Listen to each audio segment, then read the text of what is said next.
Dan Goodsell, where did you find this movie? Wasn't what I expected.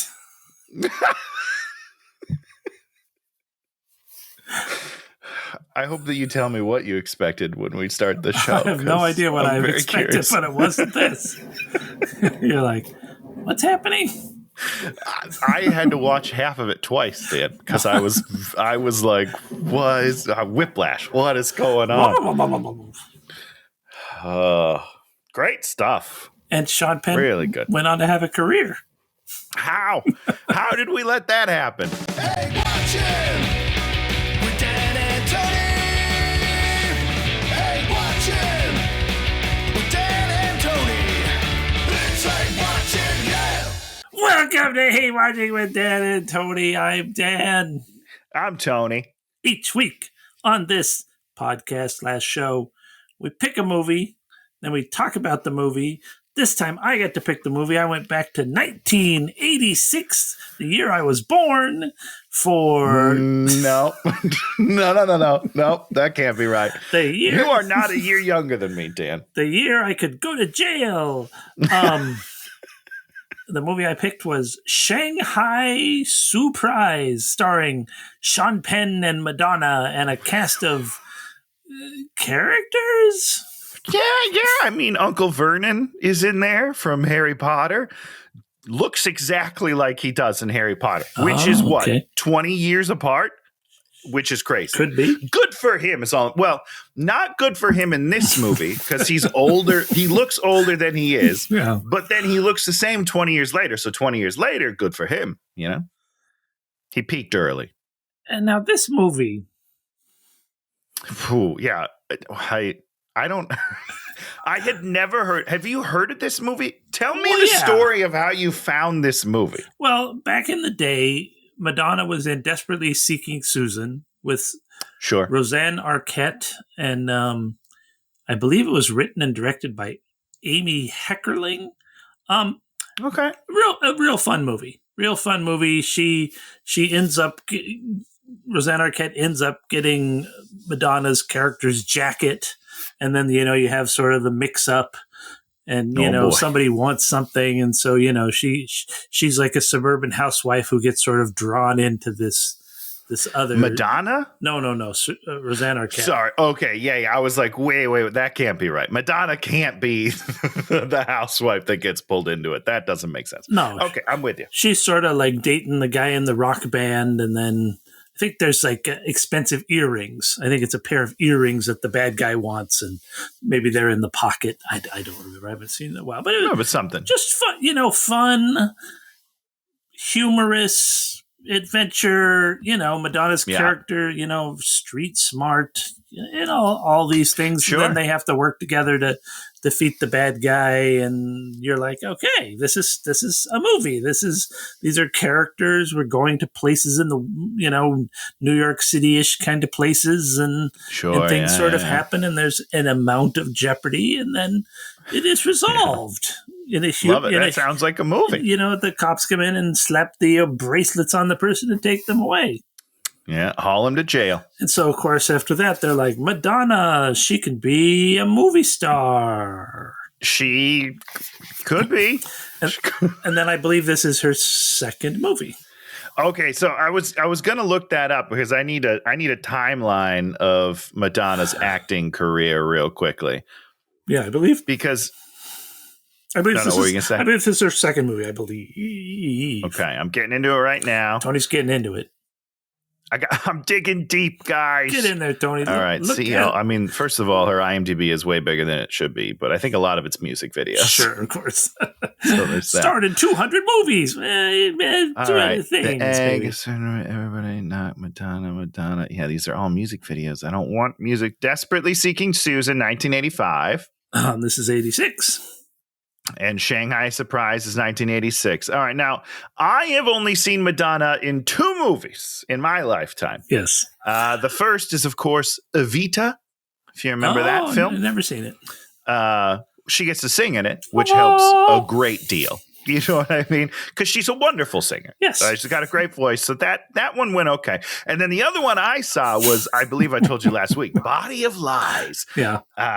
With Willem Dafoe. And Dan, let me tell you something. If you have any sort of ability not to be repulsed by Willem Dafoe, it's a great movie to watch. Oh my God. She's like dripping wax on him. Oh. And like it is a sexy, sexy movie. Horrible movie.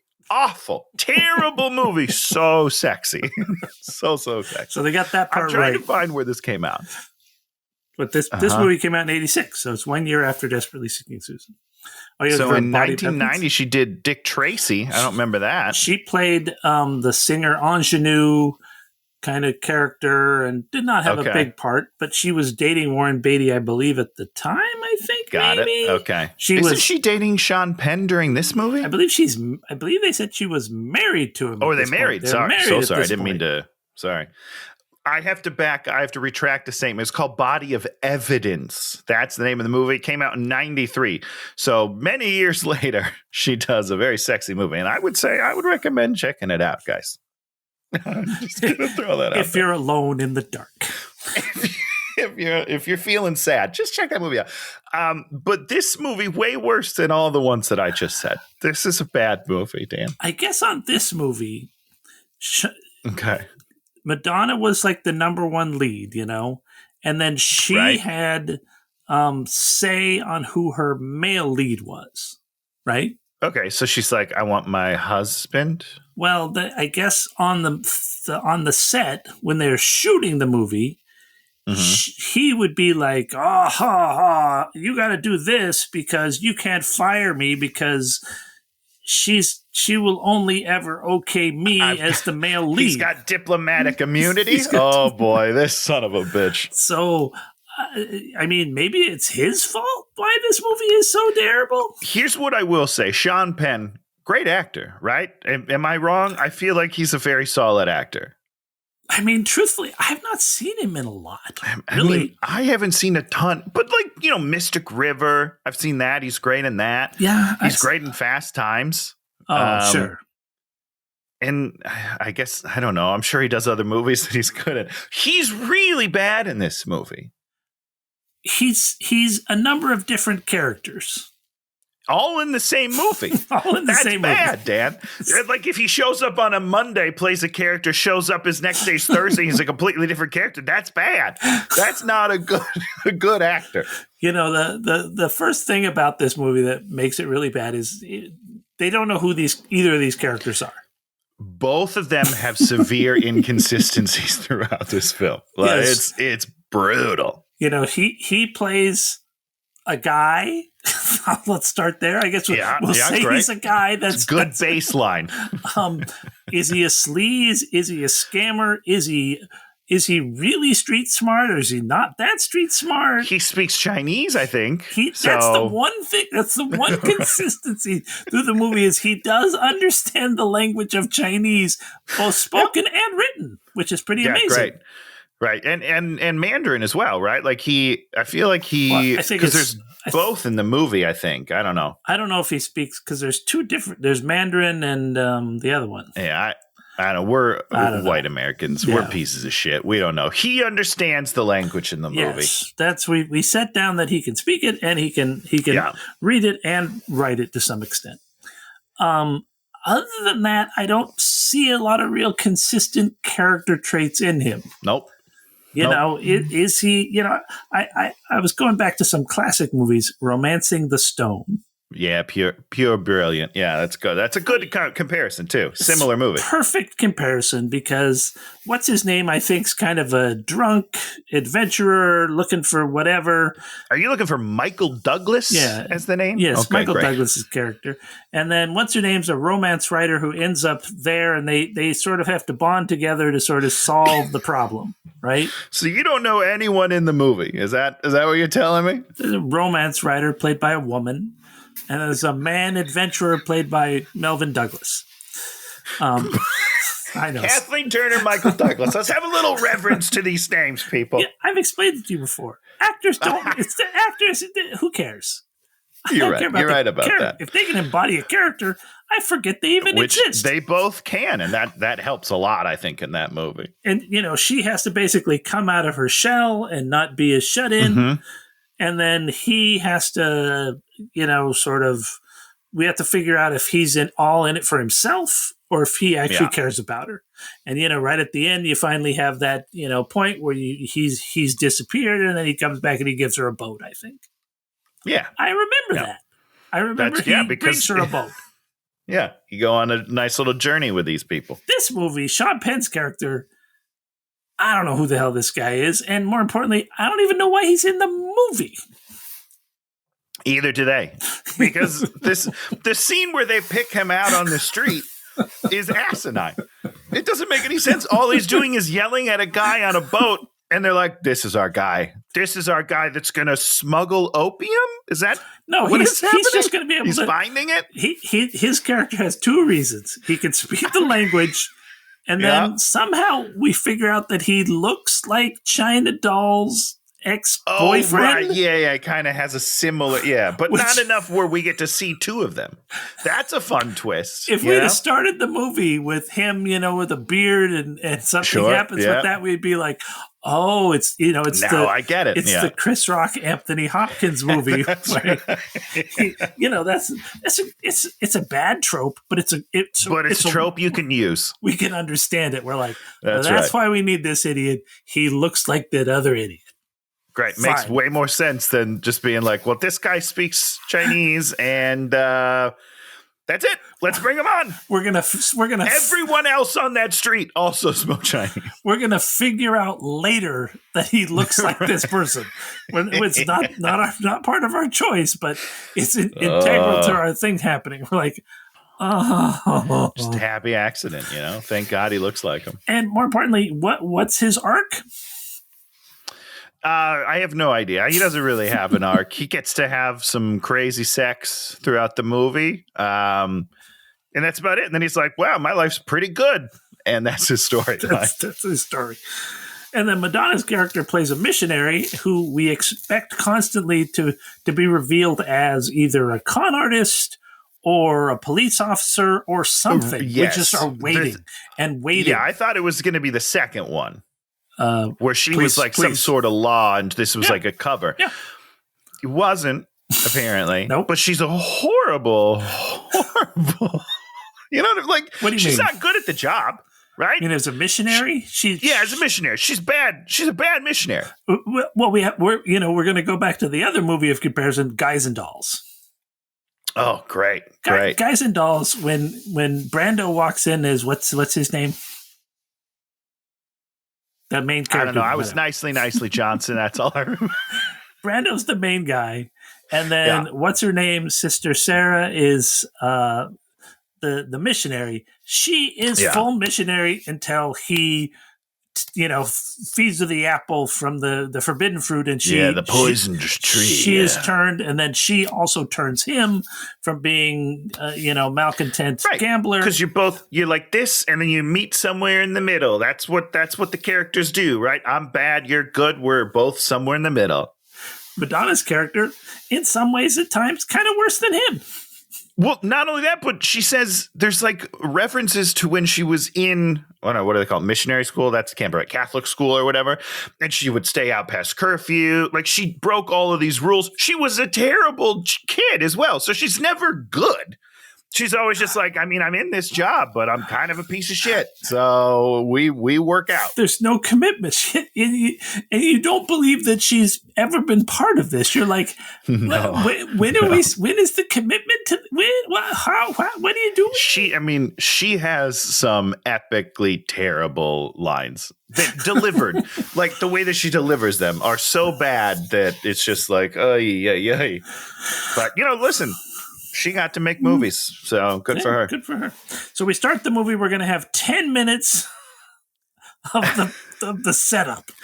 And well, first of all, we have the song, Dan. Do you want to talk about the song? Is a banger. It is a banger.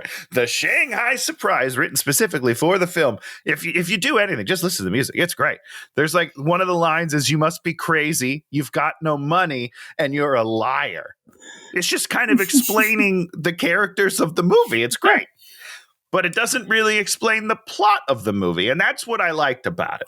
Like, it didn't make sense to the movie, but it made sense to the people. It's great. Now, great song. Do you want to talk about who did the music on this movie? I can't, because I don't know the answer to that. Who did it? One of the Beatles. Oh, the Beatles. Great. Which one? Do you know any of the Ringo. Beatles? Okay, keep going. Ringo. See if you can get them all four. And what bonus points if you get the original drummer? Ringo. Oh, I mean, I'm not going to get any of these. This is Paul. What's his last name? McCartney. Okay. Those are the only two I remember off the top of my head. The one they shot? Did you remember the one? George Harrison.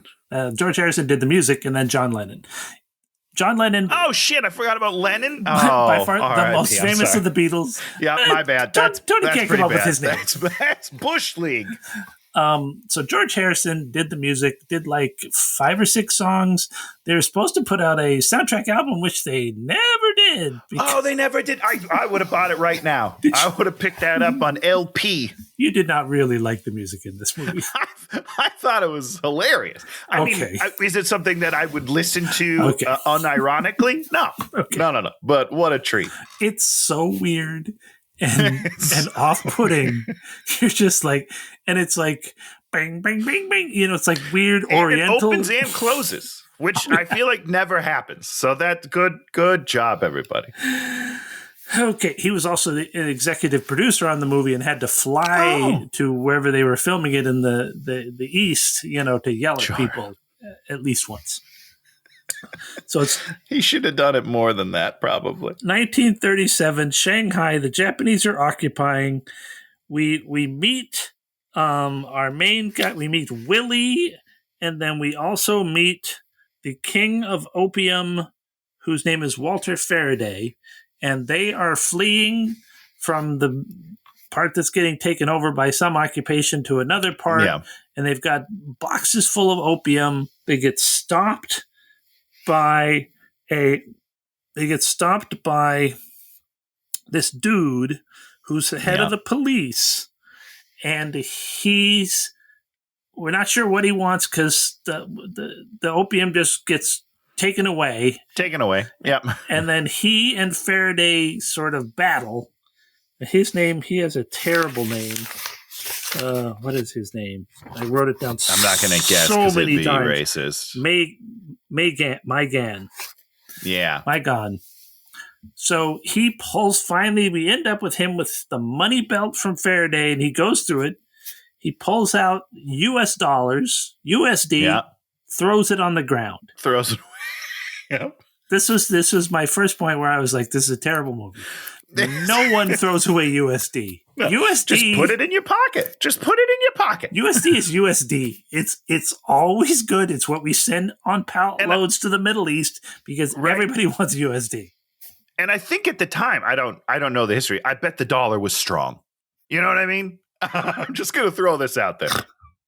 So then he throws out the passports, gets rid of them, pulls out the gold, puts the gold away, and then we get to the last one, and he says, "What's in this last pouch of your money belt?" And he's like, "Nothing you're going to want. Mothballs." Mothballs. You're like, wait a second. Hold on. You're carrying around mothballs? What? Why would you say mothballs? I don't understand. I don't understand what that. It's not a joke. I have it's no just idea. So weird. So he's all like, this is probably where there's something special. He opens it. This will be the good stuff. And it explodes and blows off both of his hands completely. And we get to see it. Dan, I got to tell you, this first 10 minutes of this movie, I was like, this movie's going to kick ass. This is going to be hilarious. Like, I'm in the mood for some pulpy, ridiculous fun. Yeah. And we get to see this guy pull up with his bloody nubs and scream. And I was like, yes, sir. Nothing like that happens for the rest of the movie. This is the most exciting thing that happens in the whole movie. It was hilarious. And this is what a Shanghai surprise is. But we don't learn that now, right? No, we learn much later. I was trying to remember. They don't say that for another 45 minutes to an hour. Correct. Where they're like, oh, yeah, by the way, the exploding belt, that's the Shanghai surprise of the title of the movie. I was like, what? What are you talking about? That can't be right. It is. Apparently it is. Yeah. So the dudes flee. They're going to try to swim to their freedom, and it looks like Walter Faraday is shot. Looks like. Now, what we're going to have is we're going to meet 1 year later. We're at the port. Here comes the missionary dude and Madonna's character, whose name is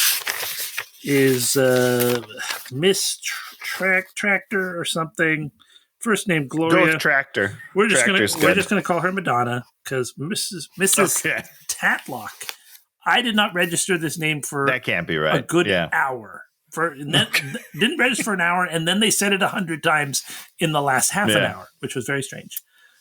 Well, they felt the same way you did as they were going through dailies. They were like, yeah, we don't say the name enough so far. Let's really hit it hard these last few days.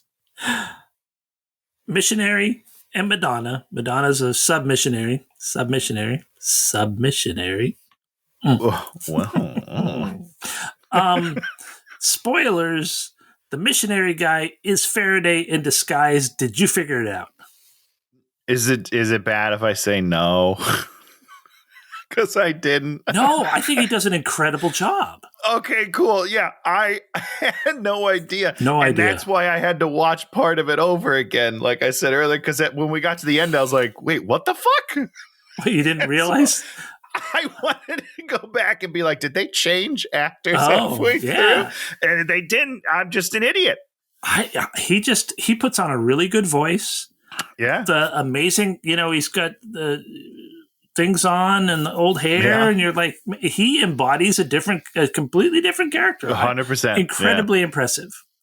I'm glad that we both had the same reaction because I was embarrassed, but I feel a little bit better now. I pay very, very close attention to voices, and I hear we'll be watching animated things, and I'll be like, oh, that's this person and this person and this person. I have a pretty good ear for voices. I didn't get it at all. Yeah, no, he did a good job. He did a good job. So they are down there looking for somebody to help them. Sean Penn's going to be their guy because he's yelling at a guy in a boat who has done a tattoo and then left of a naked lady on his arm and then left off the nipples. He didn't even finish the nipples on my sweetheart. What a line. What a perfect line that is.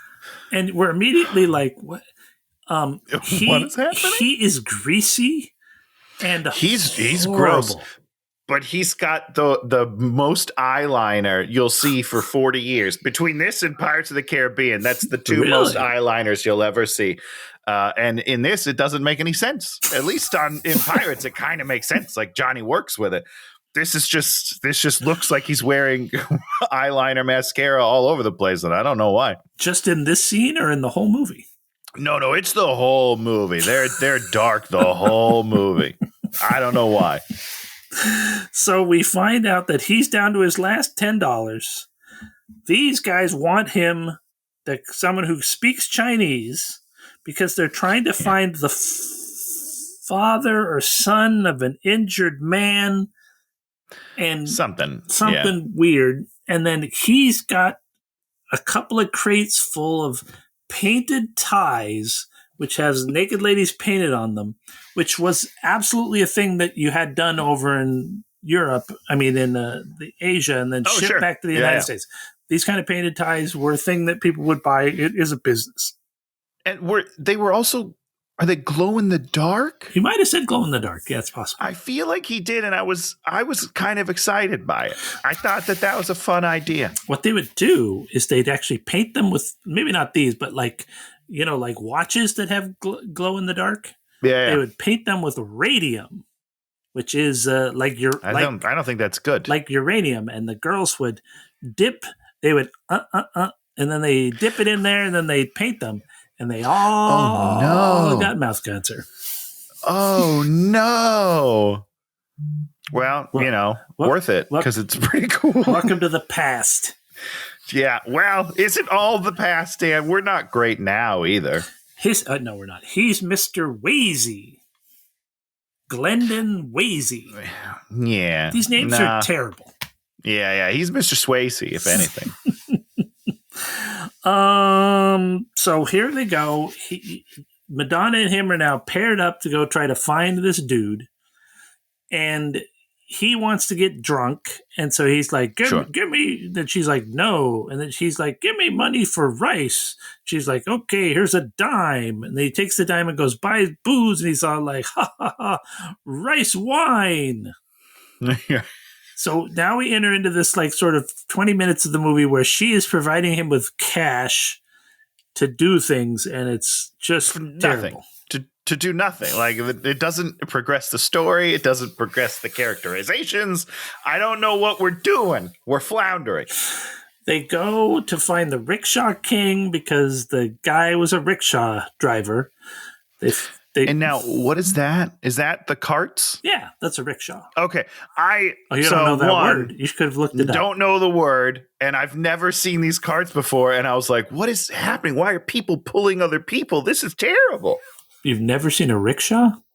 I don't think so. I mean, the closest I've seen is like when I go down to the beach and they pull me in a little carriage on their bicycles, which is quite nice. It's called a petticart. Yeah, so I love petticarts, don't love rickshaws. That feels bad. So you'll have some guy ride a bike to move you around, but if a guy picking up a thing and running with you, that's unacceptable. It feels very different to me. Really? At least the bicycle has gears. You know what I mean? Makes it a little easier because you pedal less for more momentum or something. That's how gears work, right? It's a gearing ratio. Yeah. Exactly. Yeah, ratios. So these guys the rickshaw people are all betting on fighting crickets. He has to get money to bribe a guy, and then they. How do you tell them apart, Dan? I couldn't tell. It just showed like two bugs rolling around, and people are betting. But I'm like, how do you know who you're betting on? Usually you would paint a colored dot. Mark it? You'd paint a colored dot on the back of them. I'm just curious how it all worked. But they didn't do that. I knew you'd know. Yeah, I'm putting those insect bets down. I knew it. I know how to do these things. Then when they mention the guy's name, everyone gets angry at them, and then we have a wonderful rickshaw race where they flee in a rickshaw. First of all, they're able to. They're next to people who want to kill them. Then they run to rickshaws and have time to get into rickshaws and taken away before these people can catch up to them. Not only that, but then those people are still chasing them, and somehow the people who are pulling other people in a cart outrun people that aren't pulling other people. That doesn't make sense to me. These rickshaw guys are so fast. Yes. And they're very confusing. And they're chased by another Westerner in a rickshaw. Mm-hmm. Yeah. Eventually, they go downstairs. The guy crashes into birds, and we find out that his name is Justin Kronk, and he wants to help them. That's what he says, but I don't know why. And I don't know why. I don't know. Basically, everybody in this movie is just waiting around for whatever the MacGuffin is to show up, be it opium or something else we find out later. Sure. So everybody's just waiting around to grab onto it. But how do they all know what they're all looking for? Like it's confusing to me because this guy, he's like, hey, don't hurt me. I'm on your side. But how does he know he's on their side? All they did was mention the guy's name. I guess that's enough. Yeah. Well, what it is, have you ever seen the Maltese Falcon? I mean, 50 years ago. Okay. So you see the Maltese. Basically, the Maltese Falcon it's this, thing that everybody's chasing. And then you keep on allying with new people as it goes along, and everyone's waiting there to double cross everybody else at a certain point.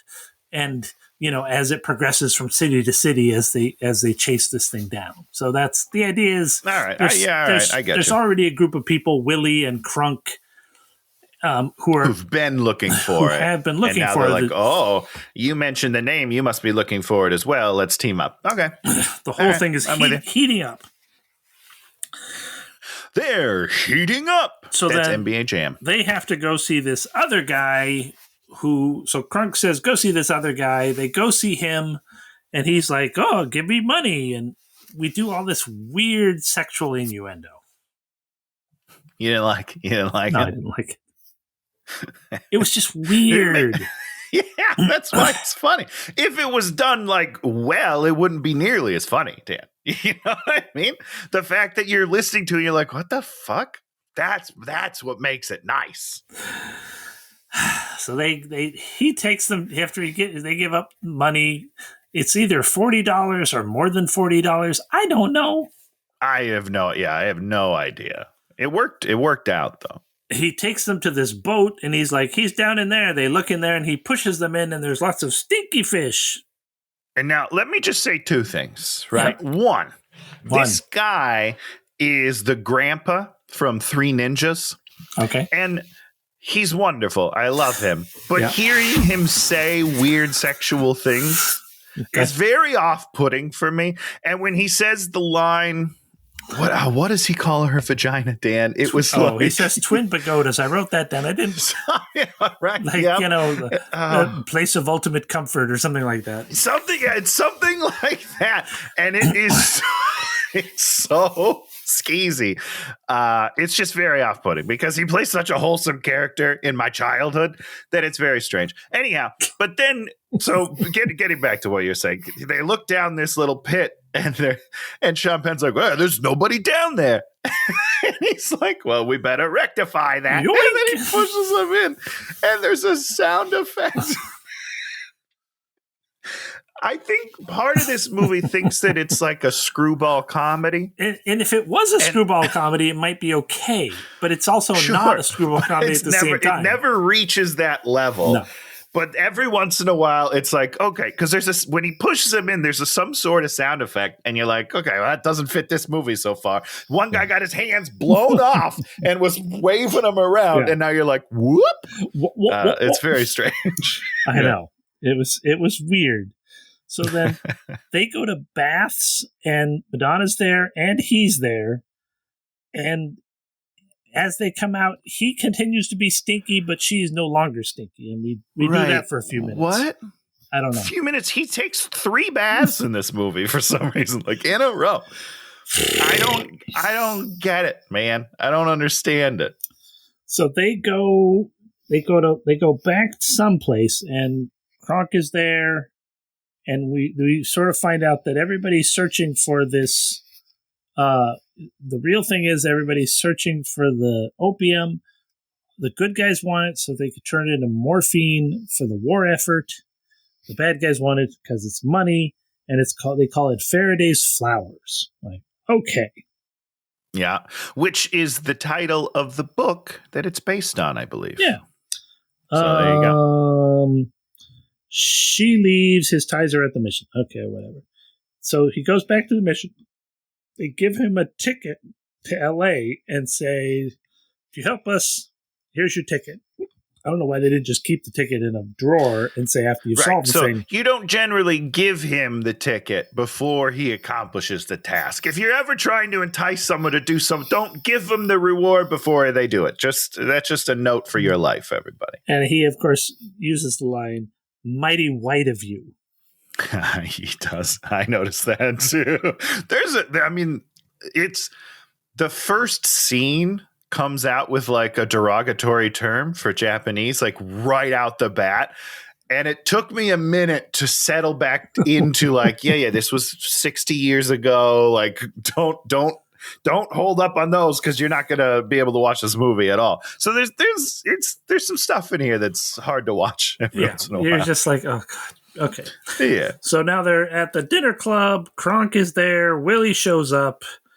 And then we realize that he looks like this old guy, Phil Borak, who this woman, China Doll, who was Faraday's main squeeze looks like. Yeah. So the idea is we're going to send him out to talk to China Doll and try and get information out of her. We don't say all these things. We just sort No. of send him out there, and I guess this is sort of the understanding. I'm glad that you understood it, because I'm pretty confused this whole time. It's confusing. It's weird. So they get there, and there's a boat to take him out to China Doll's boat, because she has like her own junk out there in the thing where she lives.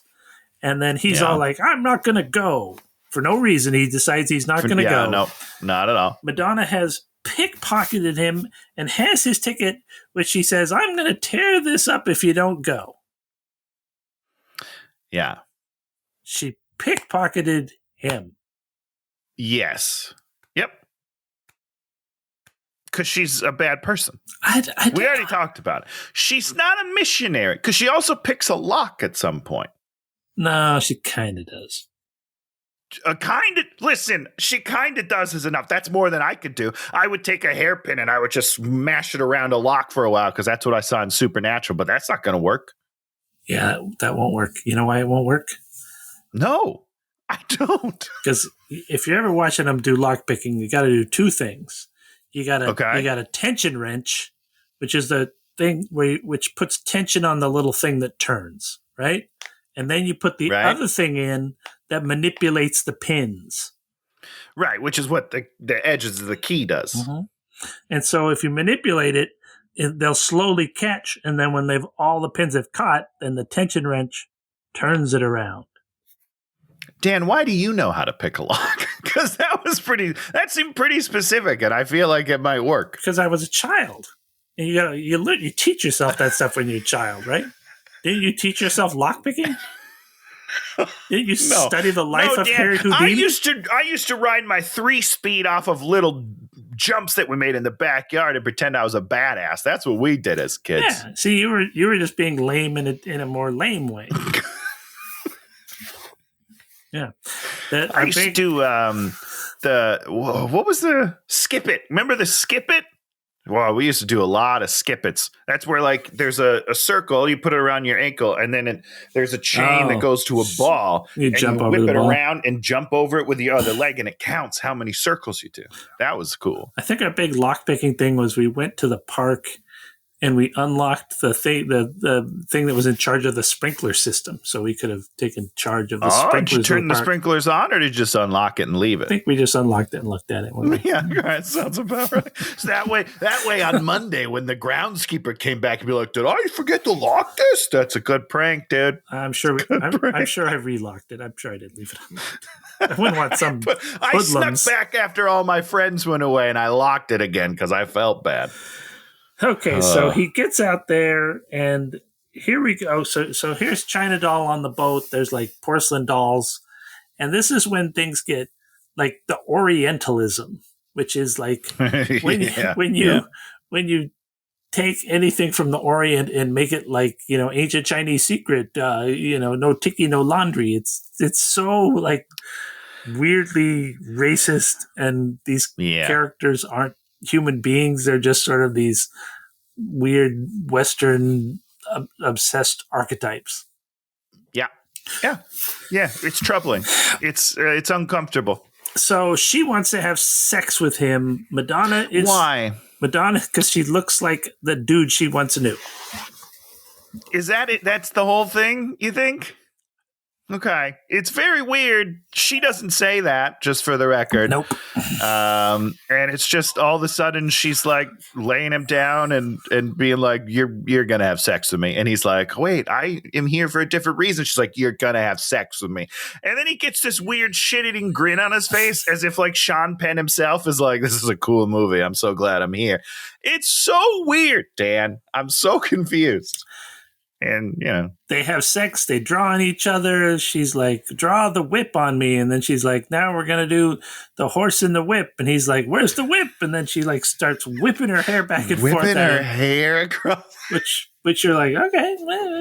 No, listen, I'm not saying it's not going to work. It's going to work. Mean?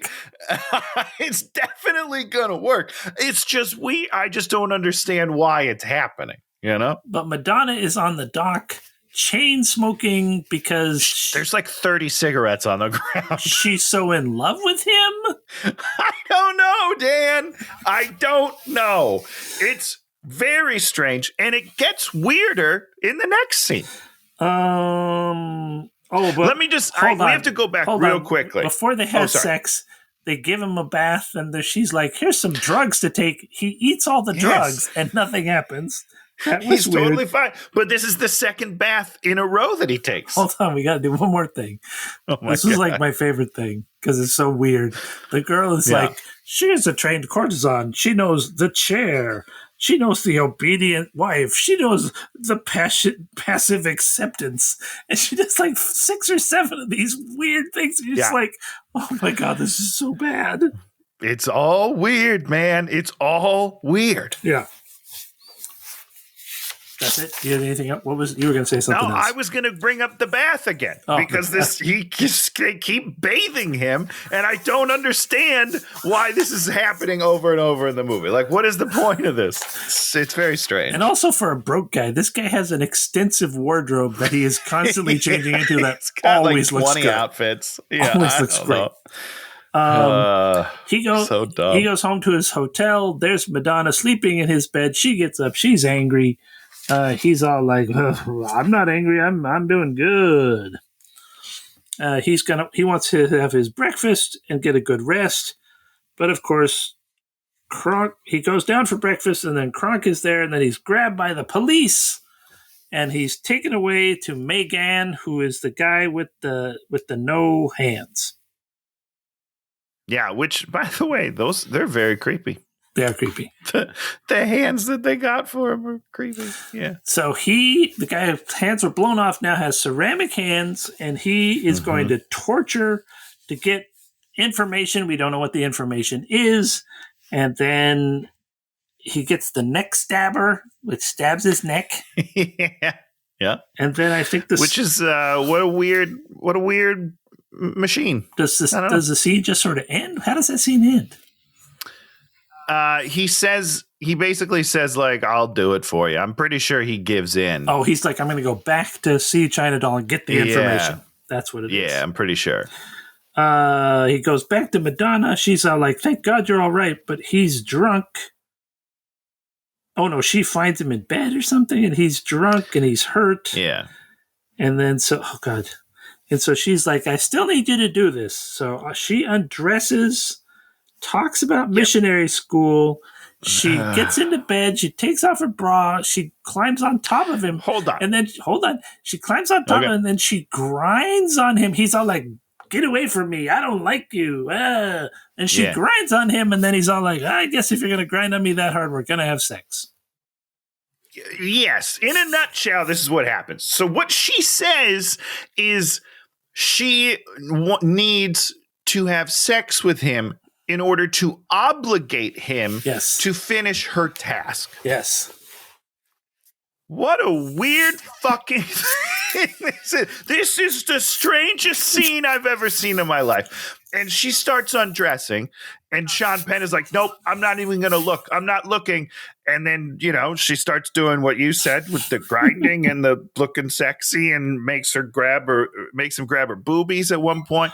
And then he finally he yells, I'm obligated. And then he plows her. Dan? Yes.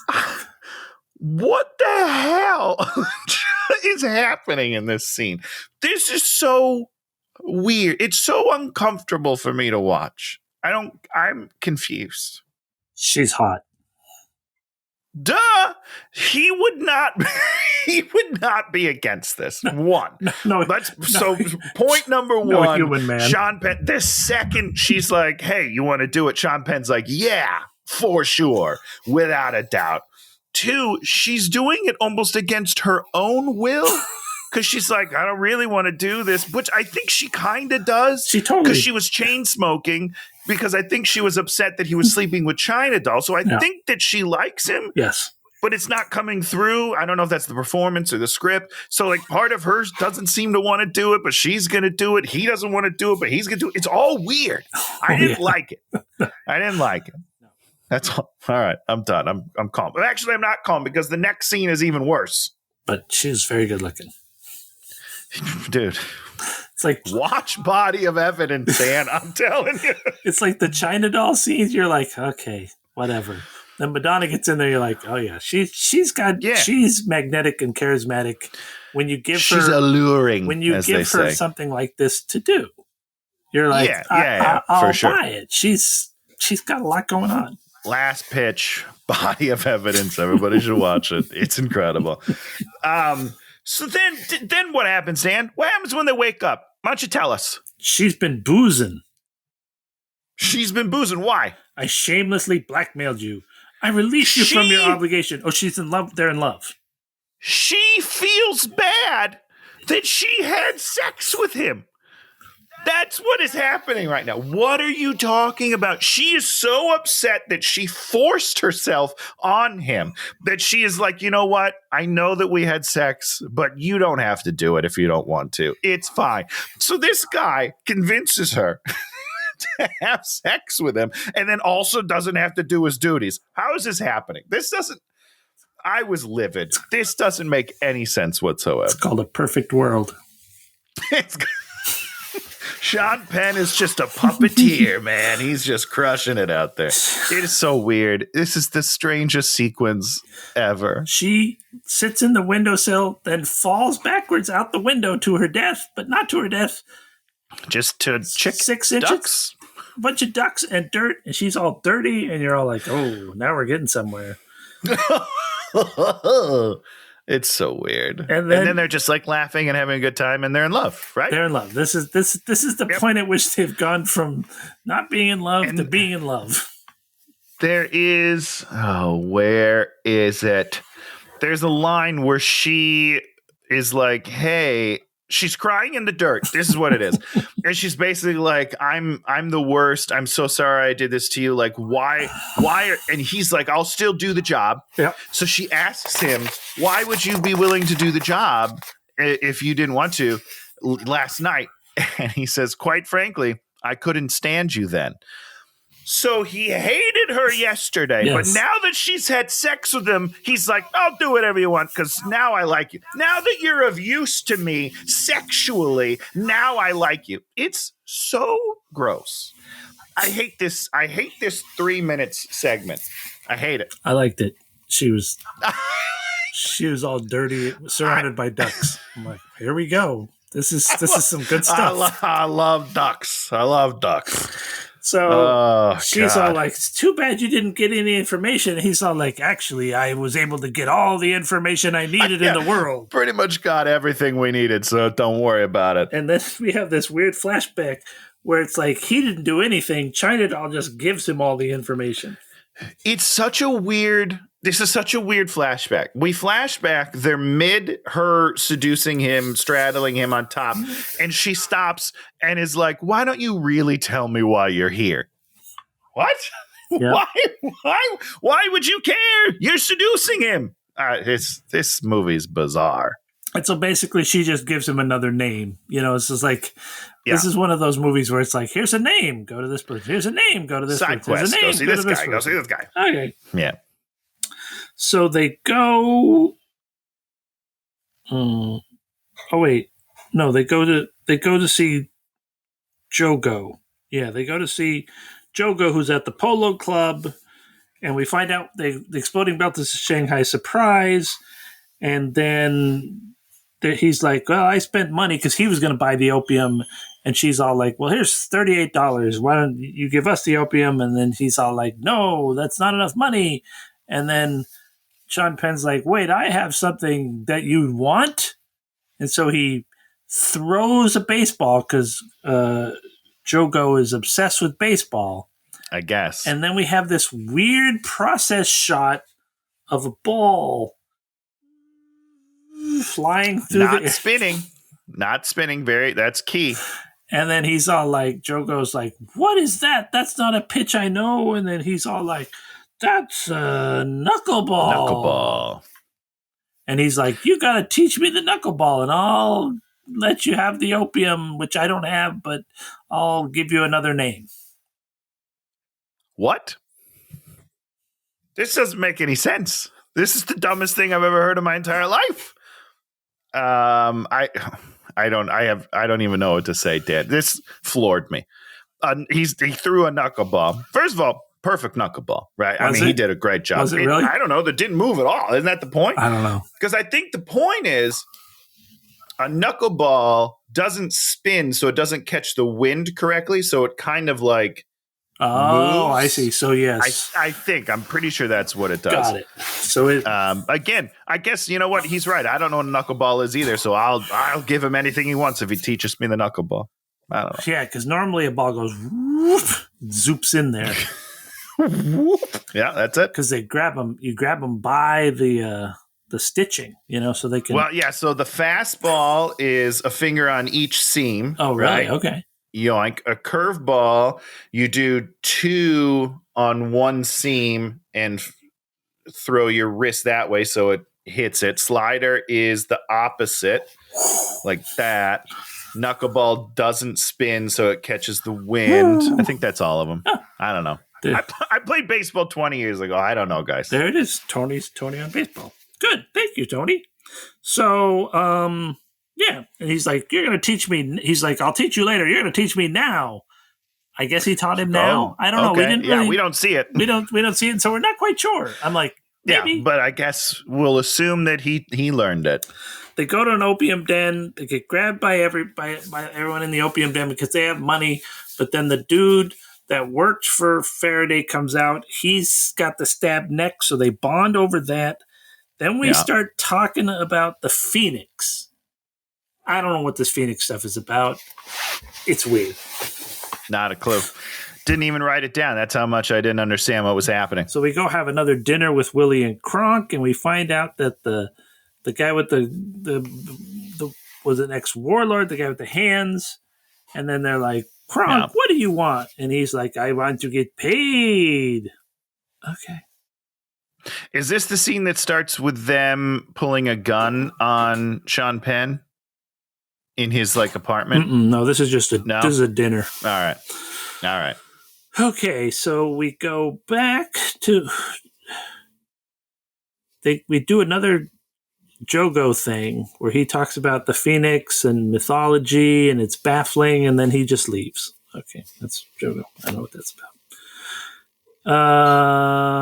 And then it's the next day, and Sean Penn is leaving, and he's like, I guess that's it. This is the big goodbye. They put Madonna in a taxi, and then they kiss, and we start another bad song. And he goes back to his hotel room, and there's Willie and Kronk with the gun. And then this is the first and only moment of Sean Penn's character that I enjoy. Oh, okay.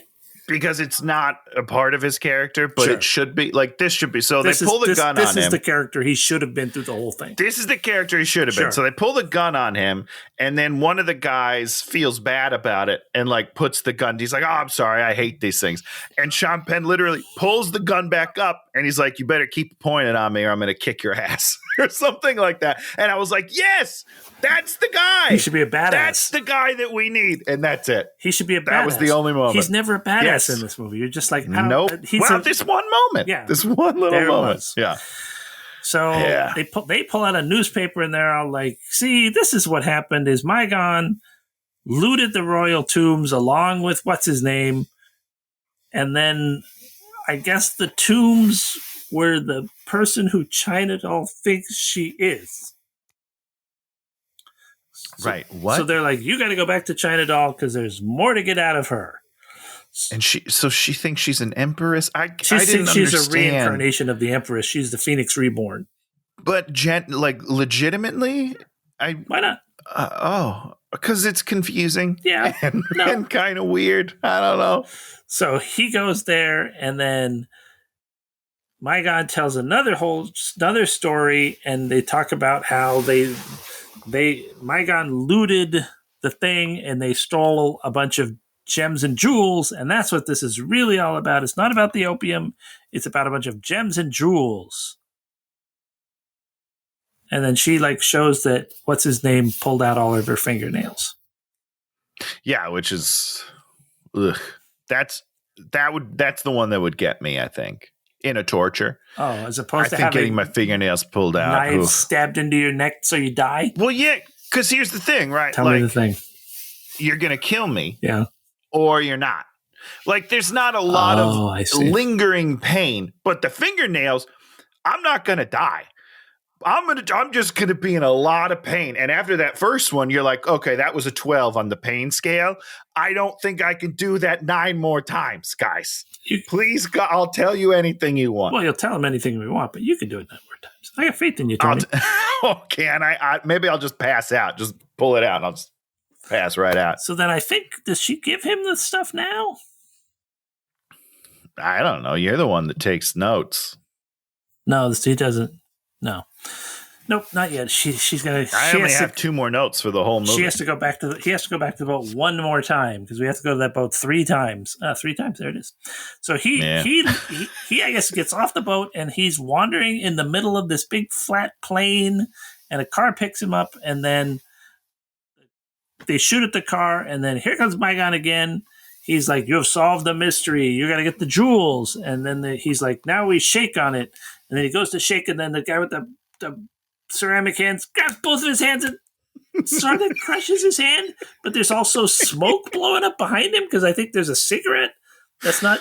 So you're like, there's smoke and hand crushing, and I'm like, is this what he did to China Doll's hands? I didn't realize it was her nails being pulled out. I was like, what's happening? Oh, do you think they popped off? I just didn't know. That makeup was really weird. He squeezed her hands so hard that her nails just popped off. That would be great. That makeup confused me. I was like, what's happening? I get it.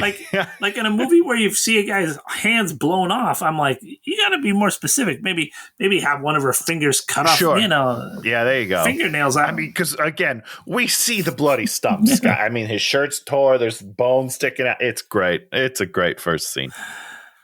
So he's all like, okay, I'll give you the jewels. I'm going to get you the jewels. He's all like, okay, we're good.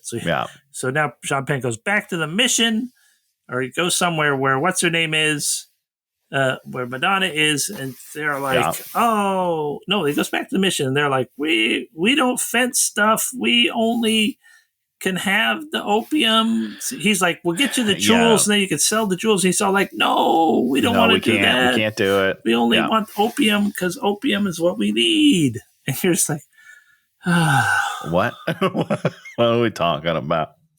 Okay, we have a meeting. It's a big meeting. I don't know who the meeting is. They say you wish to help. Oh, he goes back to China Doll and meets with her, and he says, come on, you got to do this because, oh no, this Madonna goes. We send Madonna this time. Yeah, that's what it is. Madonna goes, and she's all like, you got to do this because you can't buy, we don't want to buy guns. We want to buy opium to make people feel better. Make people better. Guns cause we're good people. Chaos. And so she's all like, okay, here you go. She gives up the jewels, bag of jewels. Pretty easily. To be honest. Yeah. They're hidden inside a big porcelain figure, sort of, I guess. Maybe. I don't know. Yeah.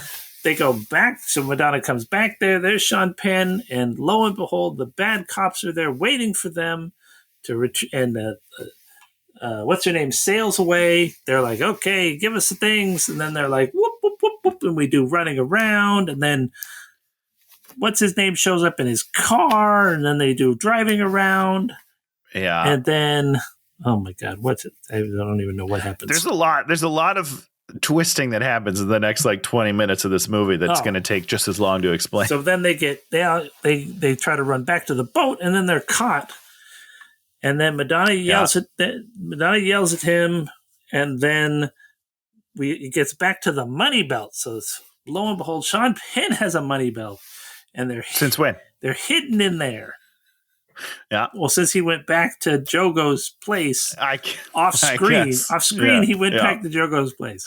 So, Tony, here's your assignment. Name 3 things that were in the money belt. Oh, I can't do that. I don't even know any of them. You don't. Come on, Tony. You know some of them. I don't remember any of them. You don't remember any All of I them. remember, Okay. all I remember is what happens much later. I have one more note for this whole movie, Okay. Dan. So what he has in the money belt, he has his black book.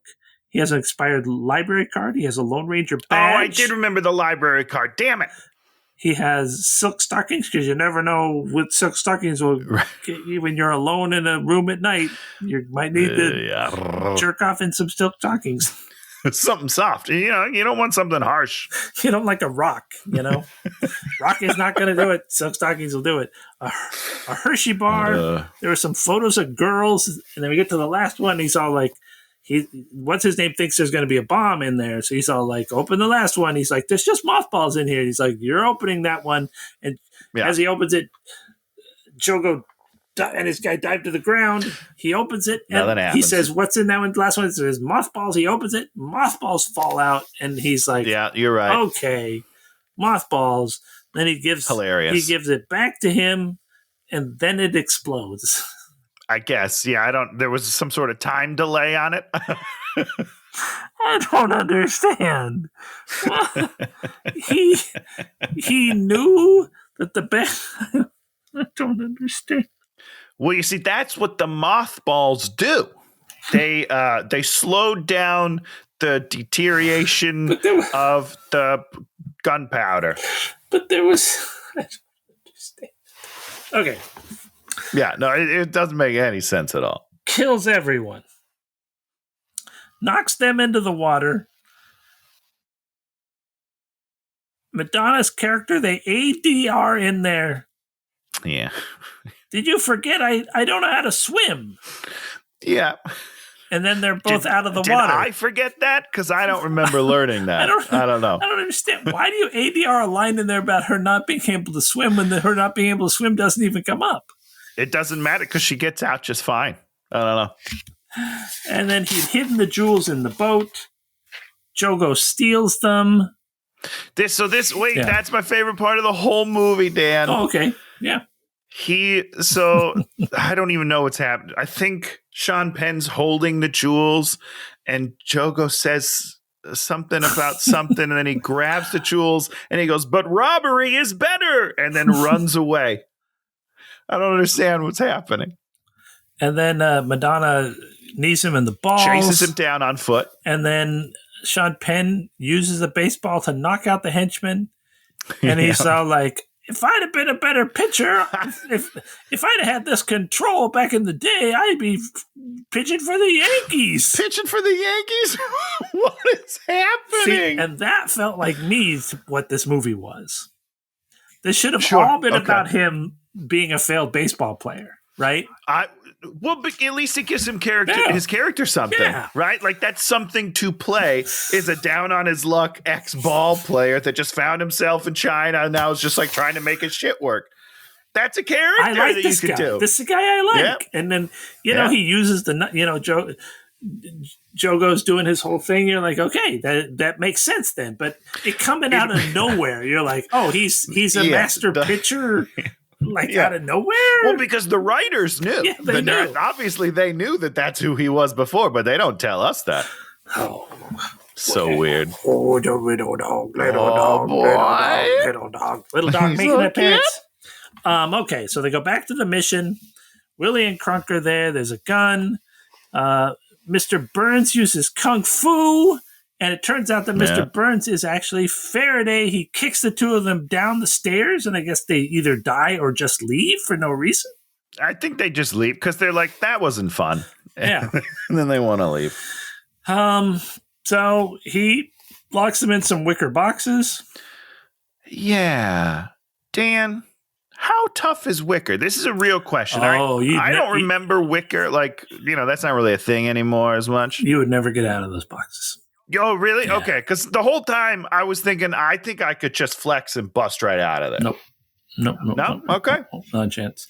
Joke's on me, I guess. I'm not wholly convinced you couldn't wedge up one of the sides and crawl out like that. Sure. Yeah, because it's not like rock hard, right? Like you could probably have some give you to could probably it. put your arm out the wicker box pretty easily, I would think. God. But there's this, so he locks them in the 2 wicker boxes, and then he leaves. And then there's this weird scene with them, the wicker boxes bouncing around. I felt like the wicker boxes were going to have sex. Yeah, that would have been a funny scene.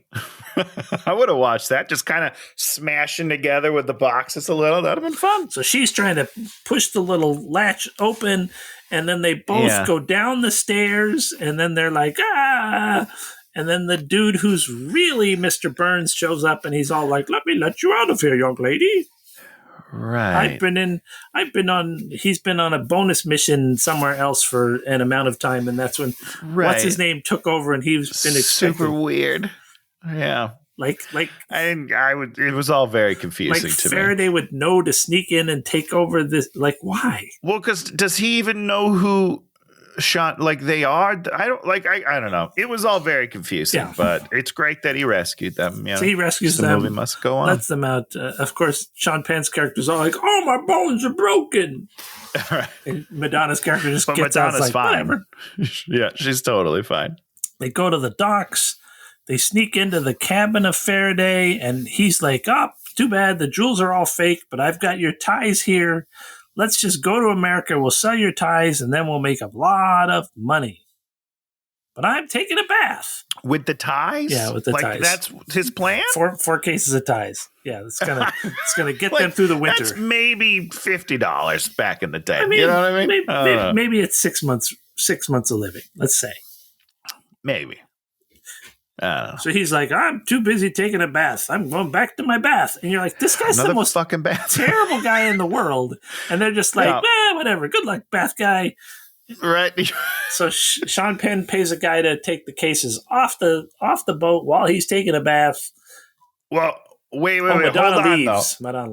Madonna leaves, and the guy, Sean Penn's all sad about it. Oh, she's leaving. And the guy goes, she was a nice girl, but who needs nice girls? One, she wasn't a nice girl. I think we've established that pretty clearly. She's not a great person. I think she's pretty. I'd be willing to take that. Dan shot. loves her. Oh, yeah, she was. Oh yeah. Body of evidence, man. It's like what's her name? Jessica Alba, Madonna. Yeah, you love Alba. Those are the top 2 ladies we've had on the show, as far as I could remember. She's way up there.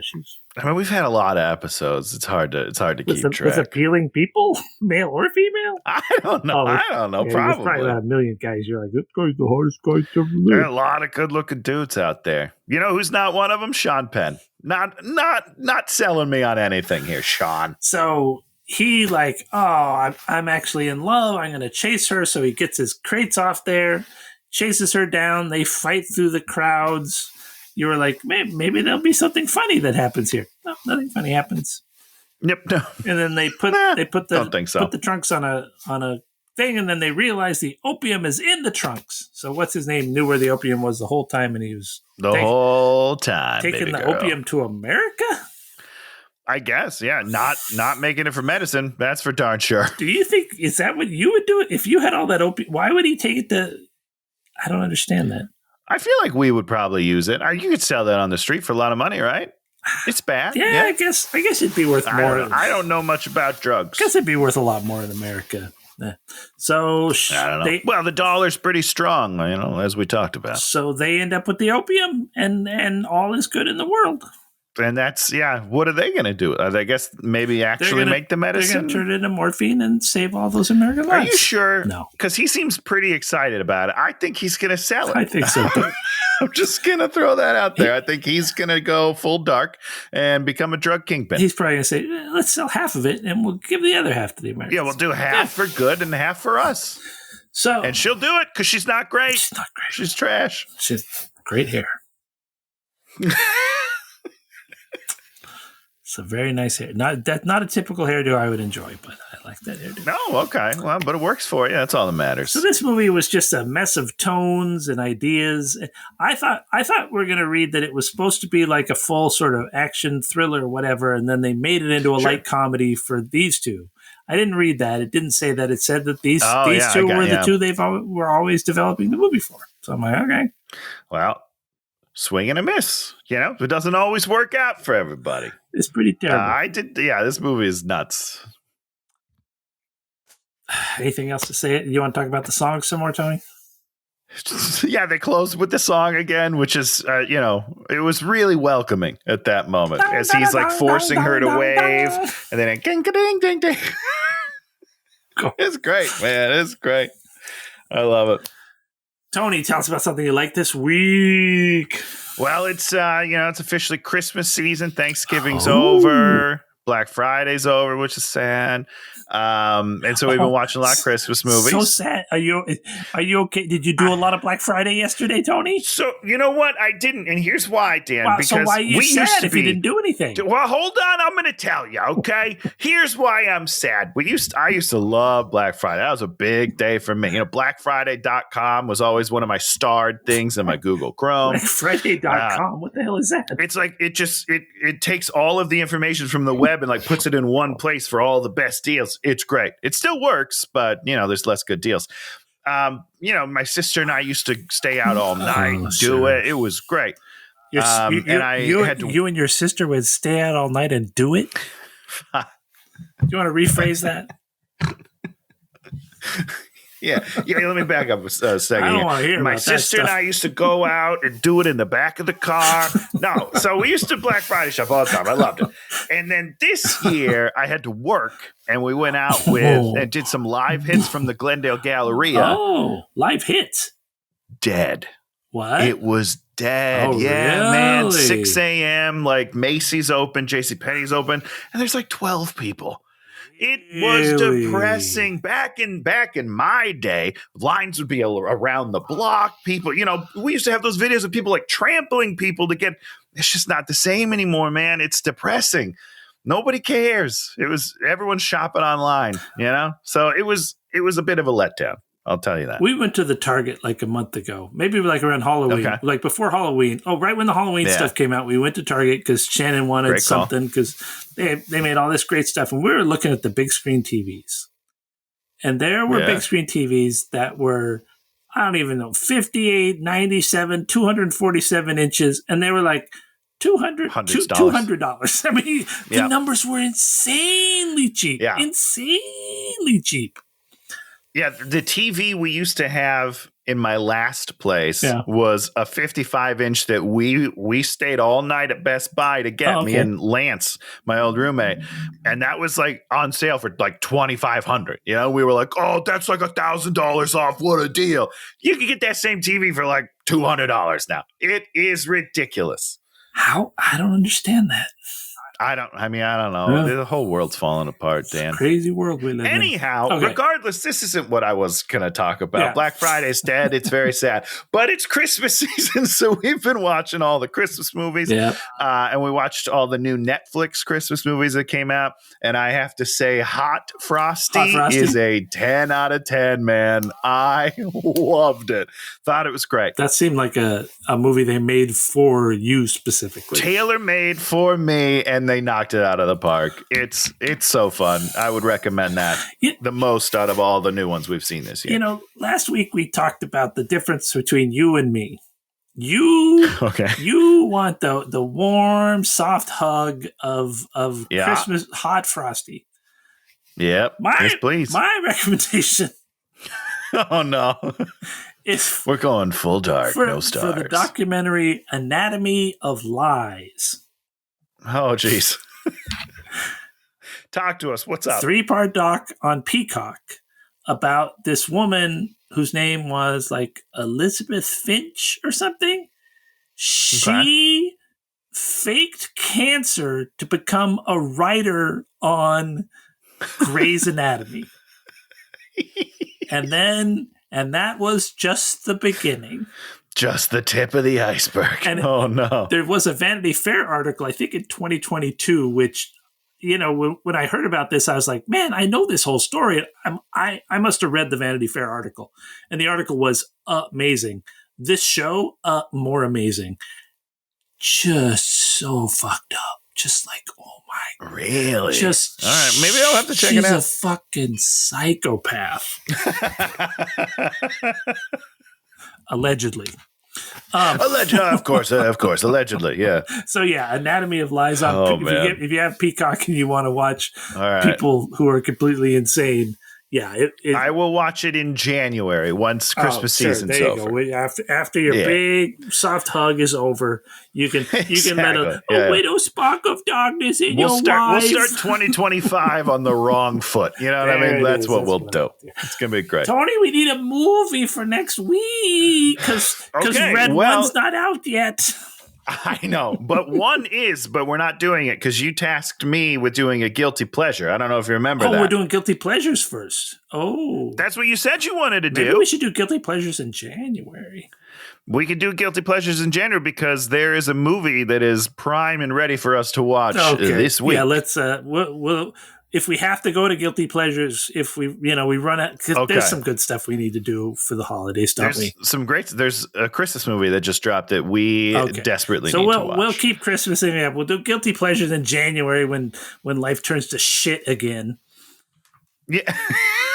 Yeah, which is probably going to be pretty soon. I like how let's be clear. I tasked you with something and completely forgot that I'd even mentioned it. Yeah, apparently you did, and I was slaving over it this morning with Naomi because I was like, there are so many to choose from. It's so hard to whittle it down to something. Okay, give us some holiday crap.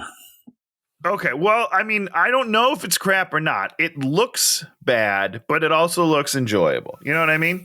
So I think this is a wonderful holiday film. And hopefully Red One will be available to us, Hopefully soon, right? I'm hoping. Is there a date? I don't know if there's a date. I haven't seen it yet. And there's another Venom movie. I mean, I remember, now that you're saying that, I remember that happened. Did it come out? I think so. Oh no! Really? So we might be able to do that before Christmas. I would. I'm just gonna look that up right now. We definitely need to do that as soon as possible. I know. I was like looking at things, and I was like, "We got the Venom movie, we got the Craven movie coming out." I'm like, "Oh god damn!" Yeah, it's okay. So as far as I can tell, Venom's not. It's in theaters. It came out in theaters in October, but it's not on VOD yet. Okay, so we probably have. So as soon as that, we probably have Venom before Christmas, and hopefully we have Red One before Christmas. So we got at least two more Red One before Christmas. Need to be done. I need it desperately. I know. I need it so bad. Okay, anyhow. So this one is a wonderful film about the devil, starring Jack Black. Have you not seen the trailer for this yet? It's brand new. Came out, I think, this week or last week. One of the two. It's called Dear Santa.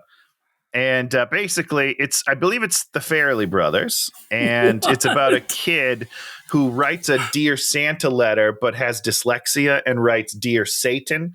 So Jack Black, as the devil, gets the letter and then comes to fuck with the kid. That's what it seems like this to me. This will either be incredible or be the biggest piece of garbage ever. It's going to be one of the two. All right. Nothing in the middle. See, we gotta celebrate the holiday season. All right. So we're doing Dear Santa, Jack Black. Yeah. It doesn't have a Rotten Tomatoes score yet, but it does have a Metacritic score, which kind of does an average, and it's at 34 out of 100. So where is this movie? It's on VOD. I don't know if it's also streaming. I think it is. Look at this. I think it's on Paramount Plus. There you go. Very good. Do you have Paramount Plus? I don't think so. I can give you my login. Okay, we'll figure that out. Something different than that's not illegal. Yeah. Of course. We would never do anything illegal. That would be terrible. Never. Okay, Dear Satan is the movie we're doing. Dear Santa. You should have called it Dear Satan. What the hell, man? It's gonna be great. It's gonna be great, and hopefully we can follow that up with Venom and then Red One, and just have a perfect December right there. December. We're gonna have the perfect December. Okay, if you like what you hear, remember that one guy liked us last week. He said he liked the show. Yeah, and that's it. Can't remember his name. I'm a terrible person.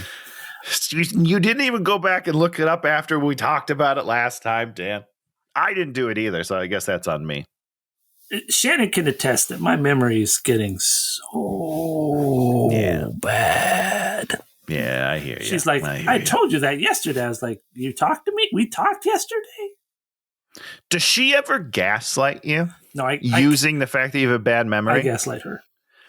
I'm pretty sure Naomi gaslights me all the time. I'm sure she does. And pretends that she told me stuff that she never told me. Yeah. I'm pretty sure. Yeah, I'm sure she does that. But I also totally believe that you gaslight you. Well, the thing about my memory is I remember what I don't. I remember that I don't remember something. Oh, interesting. I told you I don't remember that. So if you tell me I told you this, I'll be like, no, you didn't tell me that. And if you tell me something that you're like, I don't remember, I'll be like, oh yeah, you did tell me that. I just don't remember it.